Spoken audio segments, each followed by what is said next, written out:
అందరికీ నమస్కారం.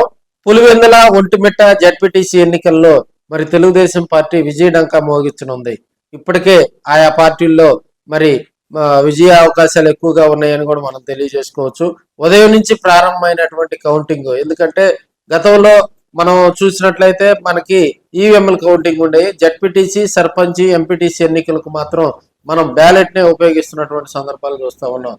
సో బ్యాలెట్లు బాక్సుల ద్వారా మరి ఉదయం నుంచే ప్రారంభమైనటువంటి కౌంటింగ్ కాసేపట్లో పూర్తి కానుందని కూడా మనం తెలియజేసుకోవచ్చు. నిన్న జరిగినటువంటి జడ్పీటీసీ ఎన్నికల సందర్భంగా అక్కడ జరిగినటువంటి పరిస్థితులు, ఉద్వేగం మరి వెరిసి కొన్ని మీడియా ఛానళ్ళు అయితే మరి వైసీపీ అనుకూలంగా ప్రచారం చేసినటువంటి సందర్భాలు, కొన్ని మీడియా ఛానళ్ళు అయితే తెలుగుదేశం పార్టీకి అనుకూలంగా చేసినటువంటి సందర్భాలు. అటు తెలుగుదేశం పార్టీ కానీ ఇటు వైసీపీ కానీ మరి జడ్పీటీసీ ఉప ఎన్నిక సరిగ్గా జరగలేదని జగన్మోహన్ రెడ్డి గారు కూడా ప్రెస్ మీట్ పెట్టి మరి అక్కడ జరిగినటువంటి పరిస్థితులు, అక్కడ జరిగినటువంటి వీడియో క్లిప్స్ ను ఉదహరిస్తూ మరి దాన్ని రద్దు చేయాలి, జడ్పీటీసీ ఎన్నికను రద్దు చేసి కేంద్ర బలగాలతో మళ్ళీ రీఎలక్షన్ జరపాలని వైసీపీ పట్టుబట్టింది. అయితే ఎన్నికల సంఘం మరి ఆ ప్రతిపాదన కూడా తోసిపుచ్చడంతో వారు కోర్టును ఆశ్రయిస్తామని వైసీపీ నాయకులు అయితే మరి చెప్తా ఉన్నారు. దానికి సంబంధించి ప్రెస్ మీట్లు పెట్టడం జరిగింది. అదేవిధంగా కూటమి ప్రభుత్వం పలు విమర్శలు చేసినప్పటికీ కూడా ఈ రోజు కౌంటింగ్ ప్రారంభమైంది. ఉదయం నుంచే కూడా మరి పులివెందుల జడ్పీటీసీ, అదేవిధంగా ఒంటిమిట్ట జడ్పీటీసీ దాదాపుగా మధ్యాహ్నానికల్లా కూడా ఈ ఎన్నికలకు సంబంధించి, అంటే మేబీ జడ్పీటీసీ అంటే 10,000 10,500 ఓట్లు ఉంటాయి కాబట్టి ఈ రోజు సాయంత్రానికల్లా కూడా తుది ఫలితాలు వస్తాయి.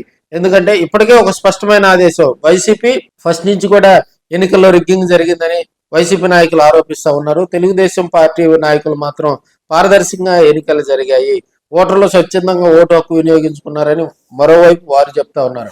ఇక్కడ పోలీసుల పాత్ర కూడా తెలుగుదేశం పార్టీకి అనుకూలంగా పనిచేశారని వైసీపీ నాయకులు, అదేవిధంగా జగన్మోహన్ రెడ్డి వారందరూ విమర్శిస్తూ ఉన్నారు. ఏదేమైనప్పటికీ కూడా ఎన్నికల ప్రక్రియ పూర్తయింది, కౌంటింగ్ కూడా కాసేపట్లో పూర్తవుతుంది.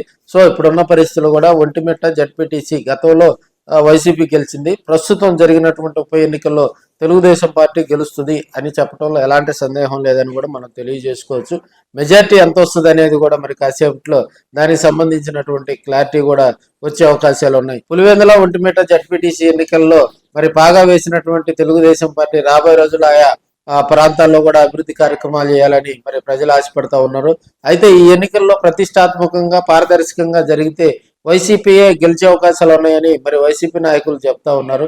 ఏదేమైనప్పటికీ పోలీసులు, అదేవిధంగా ఎన్నికల కమిషనర్లు వారి నిర్ణయం మరి ఫైనల్ కాబట్టి మరి వీరు కోర్టును ఆశ్రయించి మరి ఇబ్బందికర పరిస్థితులు సృష్టిస్తారా, మళ్ళీ ఈ ఎలక్షన్కి వెళ్తారా అనేది కూడా ఇప్పటికైతే మరి సస్పెన్సే గానే ఉందని మనం తెలియజేసుకోవచ్చు.